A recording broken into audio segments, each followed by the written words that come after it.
Carta de Paulo a Tito. Tito 1. Eu, Paulo, servo de Deus e apóstolo de Jesus Cristo, escrevo esta carta. Eu fui escolhido e mandado para ajudar a tornar mais forte a fé que o povo de Deus tem e para fazer com que eles conheçam a verdade ensinada pela nossa religião, que se baseia na esperança de recebermos a vida eterna. Deus, que não mente, nos prometeu essa vida antes da criação do mundo, e no tempo certo ele a revelou na sua mensagem.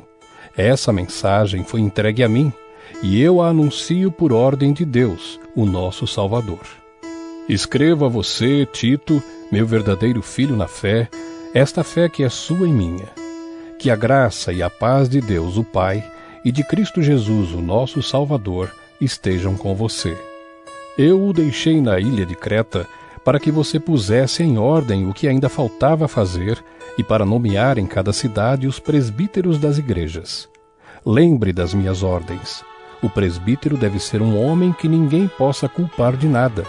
Deve ter somente uma esposa, os seus filhos devem ser cristãos e não ter fama de maus ou desobedientes. Pois aquele que tem a responsabilidade do trabalho de Deus como bispo deve ser um homem que não possa ser culpado de nada.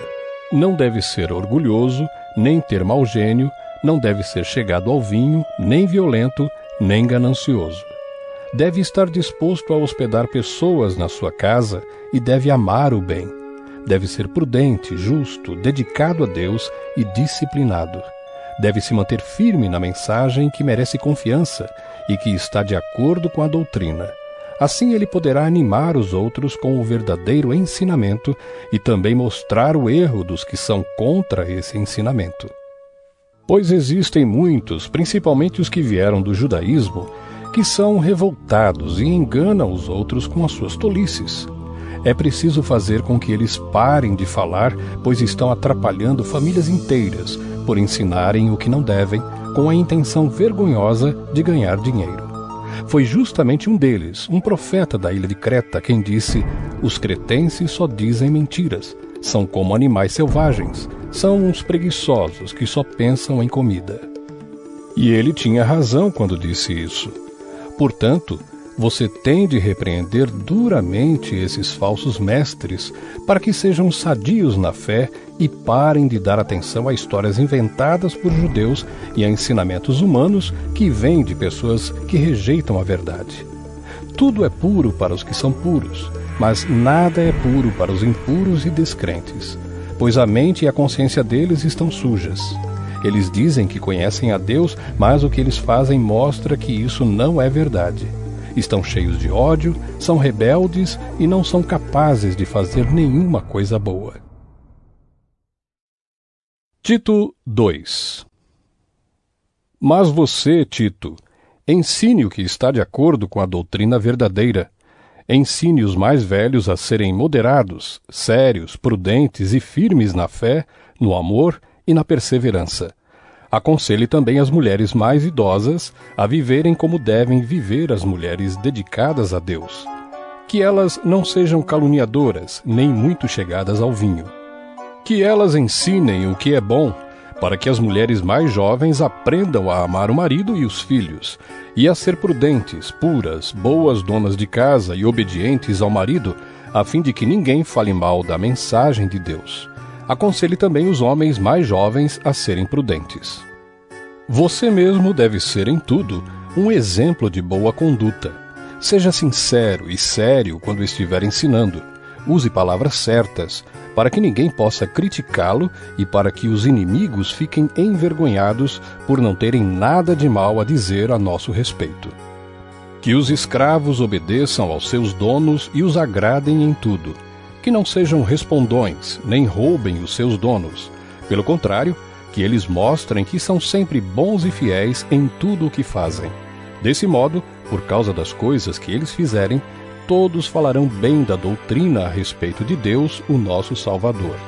Pois Deus revelou a sua graça para dar a salvação a todos.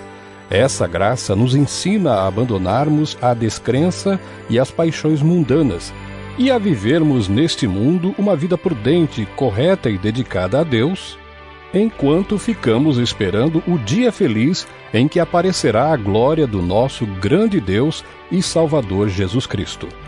Foi Ele quem se deu a si mesmo por nós, a fim de nos livrar de toda a maldade e de nos purificar, fazendo de nós um povo que pertence somente a Ele e que se dedica a fazer o bem. Ensine essas coisas e use toda a sua autoridade para animar e também para repreender os seus ouvintes, e que ninguém despreze você. Tito 3. Recomende aos irmãos que respeitem as ordens dos que governam e das autoridades, que sejam obedientes e estejam prontos a fazer tudo o que é bom. Aconselhe que não falem mal de ninguém, mas que sejam calmos e pacíficos e tratem todos com educação. Pois antigamente nós mesmos não tínhamos juízo e éramos rebeldes e maus. Éramos escravos das paixões e dos prazeres de todo tipo e passávamos a nossa vida no meio da malícia e da inveja. Os outros tinham ódio de nós e nós tínhamos ódio deles. Porém, quando Deus, o nosso Salvador, mostrou a sua bondade e o seu amor por todos, Ele nos salvou porque teve compaixão de nós, e não porque nós tivéssemos feito alguma coisa boa. Ele nos salvou por meio do Espírito Santo, que nos lavou, fazendo com que nascêssemos de novo e dando-nos uma nova vida. Deus derramou com generosidade o seu Espírito Santo sobre nós, por meio de Jesus Cristo, nosso Salvador. E fez isso para que, pela sua graça, nós sejamos aceitos por Deus e recebamos a vida eterna que esperamos. Esse ensinamento é verdadeiro. Quero que você, Tito, insista nesses assuntos para que os que creem em Deus se interessem em usar o seu tempo fazendo o bem. Isso é bom e útil para todos. Mas evite as discussões tolas, as longas listas de nomes de antepassados, as brigas e os debates a respeito da lei dos judeus. Essas coisas são inúteis e sem valor. Se uma pessoa causar divisões entre os irmãos na fé, aconselhe essa pessoa 1 ou 2 vezes, mas depois disso não tenha nada mais a ver com ela, pois você sabe que uma pessoa como esta abandonou completamente o Evangelho, e os seus pecados provam que ela está errada. Quando eu lhe mandar o irmão Ártemas ou o irmão Tíquico, faça o possível para ir se encontrar comigo na cidade de Nicópolis, pois resolvi passar o inverno lá. Ajude o advogado Zenas e também Apolo em tudo o que você puder, a fim de que eles tenham o que precisarem para a viagem. Que a nossa gente aprenda a usar o seu tempo fazendo o bem e ajudando os outros em caso de necessidade, para que assim a vida da nossa gente seja útil. Todos os que estão comigo mandam saudações a você. Dê saudações aos nossos amigos na fé.